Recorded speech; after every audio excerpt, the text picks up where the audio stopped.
Hi everyone, welcome again to Money in Mandarin. With us is a special guest. She is Miss Gwen So. She's a writer at Asian Dragon here in the Philippines, and she's an academician. So she's teaching at Everest Academy, international school here, and she's also part-time faculty at the Philippine Normal University. We're gonna talk about learning Mandarin as an adult, with Miss Gwen having great personal experience and also witnessing a lot of people going through the same thing.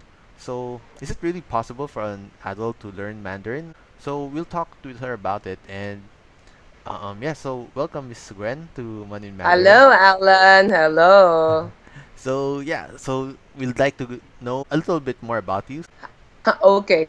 Well, it all started when I decided I wanted to go to China and learn Chinese because I'm, ethnic Chinese, but it seems that English and Filipino is my, first and second languages.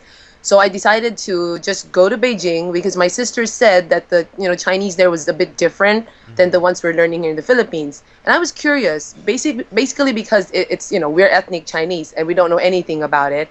I didn't know the language that much. So in 2001, I went to Beijing. But then I went into English teaching. So I taught in Beijing and Taiwan for about 8 years. Mm-hmm. And I developed my Chinese, of course, because you're in that environment.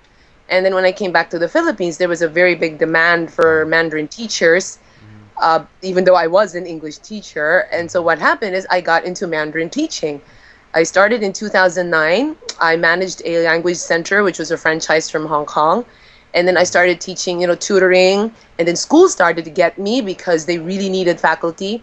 And that's how I started with Chinese. But I'm an English teacher, actually. Right, right. So that's quite a lot. You went through a lot, but let's step Oh, yeah. back for a bit and let's start Mm. with your elementary and high school schooling. You mentioned that you're an ethnic Chinese, so Right. you eventually went to China in Hmm. 2001 to learn Chinese. So Right. what made it necessary for you to go to China when you went to, I believe, a Chinese school and you're an of ethnic Chinese descent? Well, Chinese schools in the Philippines, um, you know, they try to teach you Chinese, and I Mm-hmm. appreciate what my teachers did. But the problem was there's no environment here. You don't really absorb things. All you do is just memorize and you Right. keep writing. And it just wasn't enough because I graduated after 10 years of Chinese and I couldn't speak the language. And I Okay. came to a point in my life when I felt sayang, like what a waste. Mm-hmm. And so I decided, well, maybe I could try and see what the fuss is all about because I heard about a lot of people who went to BLCU, that's the Beijing Language and Culture University. Mm-hmm. And so, and they said when they came back here, their Chinese was really good. And I didn't want to waste the 10 years that I had Right. Chinese before. Right. It was all writing and memorizing. I think you Mm-hmm. know that 'cause we Right. have the Right. same environment. And Right. so that was really it. That was basically really it. I needed to know more about my culture. Mm-hmm. We're Filipinos, Mm-hmm. but ethnicity wise, we're Chinese. I Right. just really needed to know that part of me. So you learned Mandarin as an adult, Mm. and could you tell us what? Because people would think that normally it would be the children who'd have an advantage to learn a new language. Um, So, what are the advantages of learning Mandarin as an adult? as an adult, okay. Right. I'm going to go all professor now. There Okay. is what we call in linguistics a critical period. Okay. This critical period, they say, is when you pass the critical period, which is about puberty, it's very difficult to learn a language. Okay. But recently, studies have shown that's not true. Mm-hmm. Maybe that's true for pronunciation, that when you have kids who go, let's say, to America from China or from anywhere in the world, and they get immersed, they are still able to, the pronunciation is still, they can still adapt to get Okay. an American accent. But other than the pronunciation, there really is no such thing as this critical period. Mm-hmm. Adults can also learn a new language, doesn't matter how old they are. Okay, and the reason is it's really because there are different ways of learning when you're an adult compared to children. Mm-hmm. One of the things I can tell you is about strategies. Right. An adult, it's easier to teach them both the language and the strategy because you can't teach that to children. Adults already have a strong background of their mother tongue. Right. So when you, let's say you teach them Chinese, you can try to they try to find some translation in their head, Mm-hmm. and they can do some visualization. So Mm-hmm. strategies are easier to teach adults Right. than children. Mm-hmm. It's not the same. Right. So, Yeah. for example, if an adult watching us right now would like to Okay. learn Mandarin, what is the first step that he or she should take before starting? Okay, this is what I always tell people, okay? Adults who are beginners. Why do you want to learn Mandarin? Mm-hmm. Answer me first. I want to know what is your objective. And here's the thing, if somebody is motivated, the path to success is really faster. Right. I know this Filipino couple, my friends, and I asked them, why did you, take up basic Mandarin at the Confucius Institute here? Right. And they said to me because they want to put their kids in a local Chinese school and they just needed to know a little bit about the language just for them to be able to help their kids sometimes, although Right. they will get a Chinese tutor. So that's motivation. Mm-hmm. The other thing is business. All right, Right. there are some adults who say, no, we work a lot with a lot of Chinese people, and we'd like to be able to say, hello to them, maybe a Right. simple ni hao, zai jian. Right. And I said, yeah, it makes Chinese people feel a little bit more friendly towards you because you made Right. the effort to learn their Mm-hmm. language. So Right. it's business. For other people, maybe because their boyfriend or girlfriend, Right. it comes from a Mandarin speaking family and they want to impress their future in-laws. So it really depends on how motivated you are. So that's the first thing I ask. Because if it's just, oh, I just want to do this for fun, Right. if they're not as serious, I warn them, it might not be that easy. Right. But then the other thing is you just have to make sure you get a really good teacher. Mm-hmm. That makes a big difference. Yeah, so for me, it's motivation. Motivation is number one. What's your goal? Why do you want to study Mandarin? What is it for? Right. You know? One of the things that I also tell my students is you have to have a really good sense of humor. Right. You have to be able to laugh at yourself. You have to be able to laugh at your mistakes. It's happened a lot to me. I think my Chinese right now is pretty good, but I did go through a lot of mistakes before. Right. I remember there was this incident. I was with a group of kids, right? No, not kids. These are teenagers, boys and girls, and we were in a Chinese restaurant.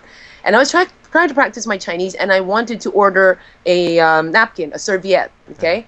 And I was thinking in my head, okay, wei sheng is hygiene. We Right. always use that for, anything that has to do with toilet stuff. Right. And then jin is a towel. We call that a towel, right? Because when you say napkin in English, it kind of has a different connotation. Right. So I put together wei sheng jin, Mm-hmm. thinking that it was the towel that or no, the napkin that I wanted. And then, when I said that, the boys with me on the table suddenly laughed. One of them was eating a watermelon. It fell.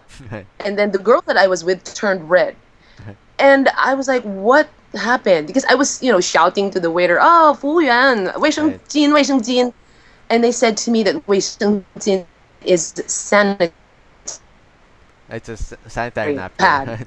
And I'm like, no, it's the napkin, the tissue that I'm asking for. They said it's called 卫生 paper, so it's 卫生纸. Right. And we all had a good laugh. I learned. I never forgot that word, Right. but I learned to laugh at myself. I mean, hey, come on, it's a foreign language. You expect to make mistakes, and you learn from them. So if you don't have a sense of humor, don't bother learning because you're gonna get discouraged really fast. Right. And ironically, Yeah. it's those mistakes that you easily remember, and those are the words that you tend to Yes, to I've never never forget. forgotten. Right. Wait, so sure, Right. never. Never.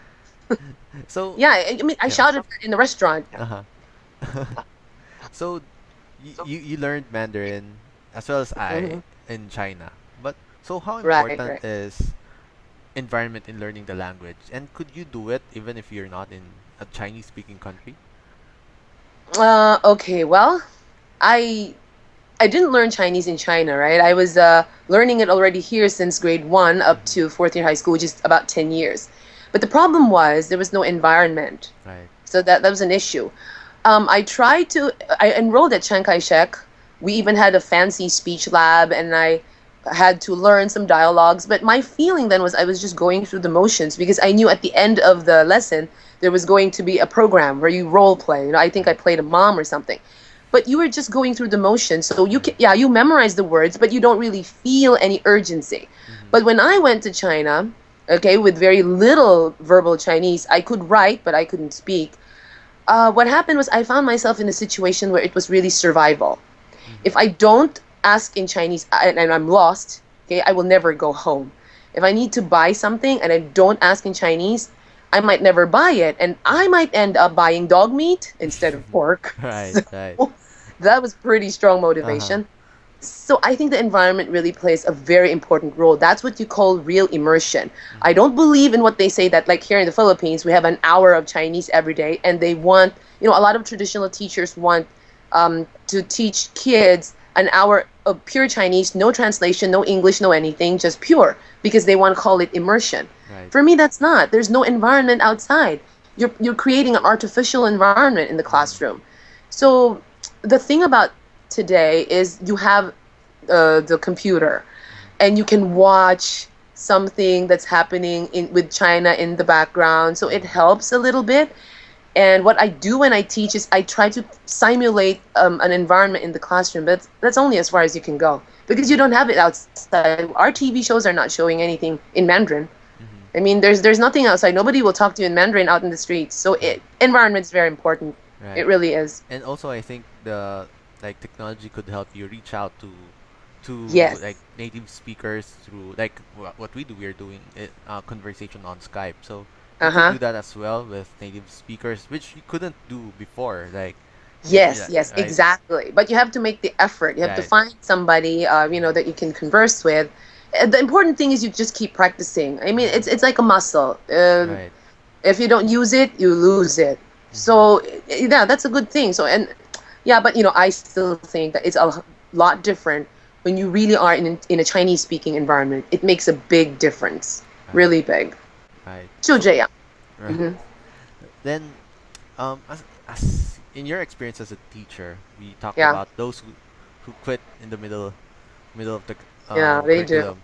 Then, what do you see are the common traits of those who do succeed in learning the language? Ah, okay. Then these are people who are really serious about it. Mm-hmm. They have a strong goal, whatever it is. They really want to do this. In my case, what happened was I came to a point in my life where I was a bit bored with what I was doing, and I was starting to think about me, starting to think about where I come from. What makes me Chinese? I mean, why am I this way? I never quite felt that I fit in sometimes in the Philippines because I'm Filipino, but everybody looks at you and say, "Oh, you're too white or you have a Right, Chinese face." And every time I go abroad, it's very funny because when I say I'm Philippine ren, they look at me and say, 不可能.